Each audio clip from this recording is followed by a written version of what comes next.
So I was curious, like, how did you go about developing or cultivating this mindset during practice? Like specifically, like how did you balance training to practice new skills versus training to win, like to develop this fiery mindset of yours?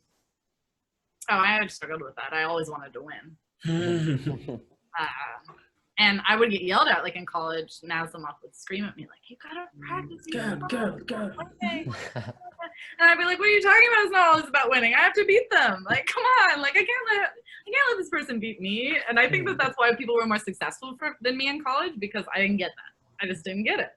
I didn't want to let anyone beat me. And then I improved, but it was not at the rate I could have. I'm trying to think. Like,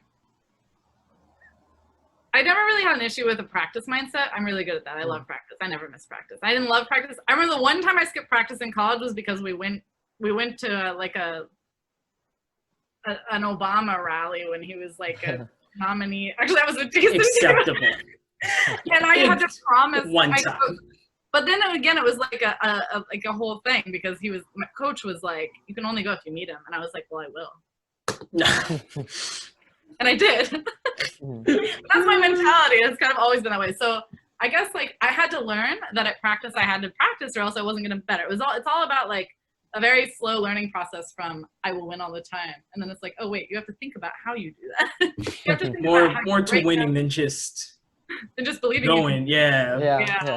I very quickly found that out, and I guess like it's all goes into that, like, how you have to practice different parts of your game in order to you have to practice winning, of course, but that's only a part of your practice, a very small part of your practice, you have to practice, like I said, like those changing situations, like when someone throws a curveball at you, how do you react? And can you practice not overreacting to that, right? You have to practice technique. I hate that. Right. I hate it and I suck at it, and my technique's always been bad, and that's why I've had to really work to make it better so that I can perform. Let's not say bad, let's say it was, the part of your game that needed the most work. Because I mean, it's like, I'm someone who's like, at a certain point, someone's result speaks to their technique. And that's something that, I've many times in my face, people have observed. It's just like, well, you fence where you do this, where you do that. And it's like I'm on board, if like Kolobkov goes and tells me that like, oh yeah, your fencing stretch is like, all right, but it's just like, if I'm outperforming you, it's just like, well, calling my fencing bad is an interesting word.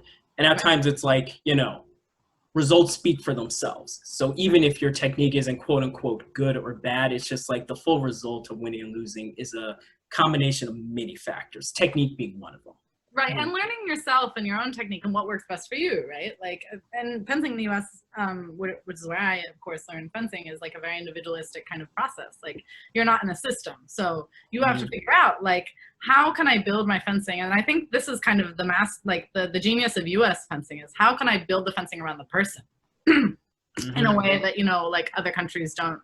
You either live or die by one style, right? And I think a lot of the best U.S. coaches are really good at that.